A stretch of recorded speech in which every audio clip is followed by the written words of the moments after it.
Fala galera, tudo bem com vocês? Aqui quem fala é o Matheus Braga e como sempre toda segunda-feira após GP nós chegamos com a nossa análise do final de semana, certo?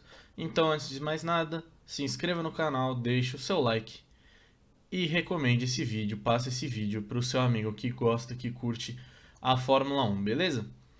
Bom, esse fim de semana nós tivemos o Grande Prêmio de Portugal lá na cidade de Portimão. Uma corrida que ano passado foi bem bacana, né? Porque a pista é muito legal. Ela vem com como se fosse uma montanha russa, né? Uma inclinação em cada curva que é muito deixa a corrida muito mais acirrada. E essa corrida de ontem também foi bem bacana, principalmente no começo, né? Depois mais pra frente acabou ficando fácil a vitória pro Lewis Hamilton. Mas ainda assim, naquele meio de tabela, a gente teve várias ultrapassagens. Bom, vamos começar destacando a pole position do Bottas, né? Mais uma pole position do Bottas. Hamilton largou em segundo, Verstappen largou em terceiro. Foi um excelente treino também para o George Russell, que teve a sua melhor posição de largada até essa terceira temporada de carreira. Ele largou de P11, ficou a 5 décimos, alguma coisa assim, mas foi muito pouco que ele ficou de ir para o Q3. E esses foram os destaques do treino classificatório. Na corrida de domingo, destaque para Lewis Hamilton, que venceu. Max Verstappen e Valtteri Bottas completaram o pódio. E o Sérgio Pérez ficou em quarto ali, marcando essas quatro primeiras posições ali com Mercedes, Red Bull, Mercedes, Red Bull. E o que é interessante destacar foi a guerra pela melhor volta nas últimas voltas da corrida. O Sérgio Pérez ele fez, se eu não me engano, 50 e poucas voltas com o pneu médio, sendo o cara que mais utilizou o pneu médio. Esse primeiro stint do Pérez foi muito longo. Ele chegou a liderar, então, tendo esse stint bastante longo. E depois colocou o pneu macio e acabou fazendo a melhor volta da corrida. Depois disso, a Mercedes, nas últimas voltas, acho que na volta 63 ou 64, eram 66 voltas. Então, na volta 63 ou 64, a Mercedes chama o Valtteri Bottas para que ele coloque os pneus macios e ganhe o ponto de melhor volta para a equipe, que se sente muito ameaçada pela Red Bull. E o Bottas vai lá e coloca o pneu macio para fazer a melhor volta. E ele faz a melhor volta. Só que na volta 65, o Max Verstappen é chamado pela Red Bull. Ele já não tinha mais chances de vitória, já estava muito para trás do Hamilton. E a Red Bull chama o Max Verstappen para que ele coloque os pneus macios e faça a melhor volta. Foi engraçado até um rádio do Hamilton também na penúltima volta, onde a equipe informa que o Verstappen tinha parado para colocar os pneus macios e o Hamilton pergunta: "A gente faz isso também?" E ele tinha tempo para fazer, mas a Mercedes preferiu não arriscar e o Hamilton acabou ficando na pista. No final das contas, o Verstappen acabou fazendo realmente a melhor volta da corrida, mas por ter excedido os limites de pista, esse tempo foi deletado, a volta acabou ficando com o Valtteri Bottas. Eu acredito que é muito errado que a FIA tenha feito tenha deletado esse tempo do Verstappen, não porque eles não avisaram, até porque eles avisaram que a curva 14 estava sendo monitorada, mas eu acho que uma situação de corrida é diferente de uma situação de treino, né? Mas o Michael Masi e os outros comissários de prova acabaram decidindo por isso. A gente espera os próximos capítulos, vamos ver se a Red Bull vai protestar. Mas por enquanto o pontinho extra ficou com a Mercedes e ficou com o Valtteri Bottas, certo? Mais uma corrida fantástica também do Lando Norris. O Lando Norris que largou da sétima colocação terminou em quinto, está em terceiro no campeonato de pilotos. E é uma temporada muito bacana para o Lando, que vai se firmando como um dos grandes nomes da Fórmula 1. O Lando, já cansei de elogiá-lo aqui. E mais uma vez mostrou o porquê esses elogios têm cabimento, têm argumento. Sexto colocado foi o Leclerc, com mais uma corrida boa da Ferrari.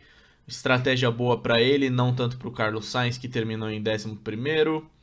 A Alpine foi muito bem também, com o Ocon em sétimo, o Alonso em oitavo. O Daniel Ricciardo, para mim, o piloto do dia, que largou lá de 16º, fez um treino horrível, o Daniel Ricciardo, o australiano, mas chegou em nono. O Gasly chegou em décimo, uma corrida mediana até para a AlphaTauri, que teve o Tsunoda também em 15º. Carlos Sainz em 11º, estratégia horrível da Ferrari com o espanhol. Ele foi o único com chance de pontuação que largou de pneu macio e acabou terminando a corrida de pneu médio, o que para mim foi um desastre. A Ferrari devia ter optado pelo pneu duro nele. Giovinazzi foi o 12º, perdão. A Alfa Romeo também teve mais uma corrida até consistente. Acredito que eles podem pontuar na temporada, depois da punição do Kimi ter sido mantida. Uma corrida horrível para Aston Martin, que terminou com o Vettel em 13º, o Stroll em 14º. O Vettel que conseguiu ir para o Q3, mas o Stroll ficou em 17º. Foi até uma corrida boa de recuperação para o canadense, mas o Sebastian Vettel acabou caindo muito, perdendo muito ritmo e acabou terminando na 13ª colocação. O Tsunoda terminou em 15º, uma corrida mediana para o japonês. O Russell, 16º, que perdeu muito. Não sei se o acerto do Russell para sábado é mais focado só para classificação, né? Já que os pilotos não podem mexer no acerto de asa, não podem mexer em algumas configurações do carro de sábado para domingo. E o Russell, que classificou em P11, acabou terminando em 16º, que foi uma perda muito grande para a Williams. A Williams que não reagiu bem aos pneus médios, aos pneus duros, e o acerto de corrida do Russell não foi tão eficaz assim dessa forma. Em 17º, Mick Schumacher, que fez uma corrida muito boa. Nas últimas voltas, inclusive, proporcionou uma boa briga ali com o Latifi. Foi muito legal de acompanhar. E o Mick, merecidamente em 17º, mostrando que está se acostumando com a Fórmula 1, que está pegando o jeito do carro horrível que a Haas trouxe esse ano. E dessa vez já conseguiu ficar à frente do Nicolas Latifi, que também não foi muito bem. Como eu falei, a Williams não teve um bom rendimento com pneus médios e pneus duros, e o Latifi acabou terminando em 18º. E em 19º, a vergonha da Fórmula 1. Eu vou fazer um vídeo só sobre isso e explicando por que Nikita Mazepin não pode guiar um carro de Fórmula 1, e não só apenas pelas questões extra-pista do Mazepin, do russo, mas ele terminou com 1 minuto e 4 segundos atrás do Nicolas Latifi. Ele terminou 1 minuto atrás, não do líder, mas 1 minuto atrás do último colocado. Ele estava tomando volta de todo mundo. Ele só não tomou volta do Schumacher, do Latifi, só não tomou volta desses caras. Então você repara como que é. Na verdade, minto, ele só não tomou volta do Latifi. Tô acompanhando aqui a diferença de tempo. Se ele terminou 1.04 atrás do Latifi, e o Latifi ficou. E o Mick Schumacher ficou 24 segundos ali na frente, então a questão de tempo de volta, então o Mick realmente ele deve ter dado uma volta, inclusive no próprio Mazepin. Mas a verdade é que não dá pro Mazepin guiar, né? Um cara que fica 1 minuto atrás do último, gente, não. Cara, eu assisti esse fim de semana também a Fórmula Indy, a etapa do Texas, e cara, com todo respeito, eu acho a Indy uma categoria muito diferente, até um pouco inferior à Fórmula 1. Se você pegar qualquer piloto da Fórmula Indy, do Patricio Ward, que eu gostei bastante de acompanhar, o mexicano da McLaren, até o Tony Kanaan, que já tá mais pro final da carreira dele, mas que é um excelente piloto também, o Hélio Castro Neves, esses caras campeões da Indy, Se você botar eles no carro do Mazepin, eles não ficam a 1 minuto do último colocado. Então, sabe, o dinheiro compra até certo ponto. Mas eu vou detalhar um pouco mais a minha opinião sobre esse russo cheio de polêmicas num vídeo só sobre ele que deve sair nessa semana. Até porque é uma coisa espetacular que ele tenha terminado um minuto atrás do cara que ficou à frente dele. Isso realmente eu nunca vi acontecer. O único a abandonar foi o Kimi Raikkonen, que na segunda volta teve um toque com o Giovinazzi e ele acabou quebrando a sua asa dianteira e acabou tendo que abandonar. Não conseguiu levar o carro até os boxes, até porque ele ia ter que dar uma volta inteira.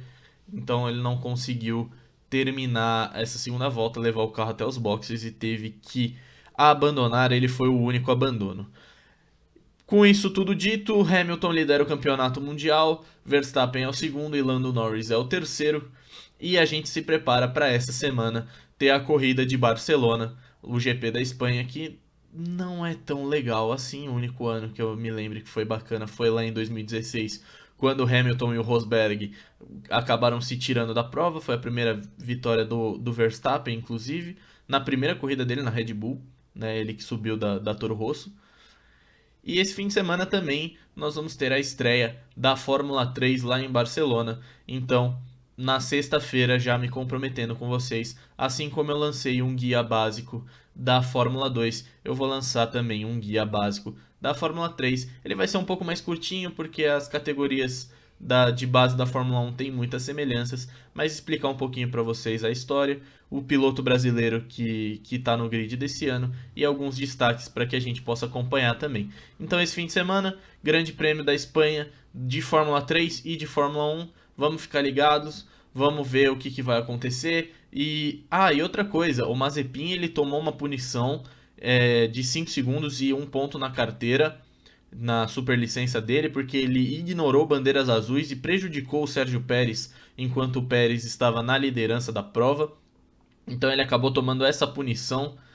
E também o pontinho na superlicença, vale lembrar que, se eu não me engano, 12 pontos na superlicença você é excluído de uma corrida, e dependendo de reincidências a sua superlicença pode ser cassada. Então a gente fica aí, como eu sempre digo, eu não gosto de desejar o mal para ninguém, mas o Mazepin ele já provou que ele é um ser humano e um piloto horrível. Então a gente fica aí na expectativa de que o Mazepin continue acumulando esses pontos para perder um GP, quem sabe pro Pietro Fittipaldi, ou quem sabe até ter a sua superlicença cassada no meio da temporada e o Pietro consiga assumir esse carro e guiar esse carro de maneira muito superior ao que o Mazepin vem fazendo, até porque o Pietro é um piloto infinitamente melhor do que o Mazepin. Isso acho que ficou provado com o desempenho do Pietro na Fórmula Indy esse final de semana. Ele foi muito bem na primeira corrida do Texas, na segunda acabou tendo um acidente e tendo que abandonar a prova, mas eu não tenho dúvidas de que o Pietro é infinitamente melhor do que Nikita Mazepin, certo? Espero que vocês tenham gostado. Como eu disse, essa semana ainda vou tentar fazer um vídeo sobre o Mazepin e o guia básico da Fórmula 3. Vamos ter também falando sobre a final da Champions League, que vai ser definida. Então, uma semana cheia aí pra gente aqui no canal, certo?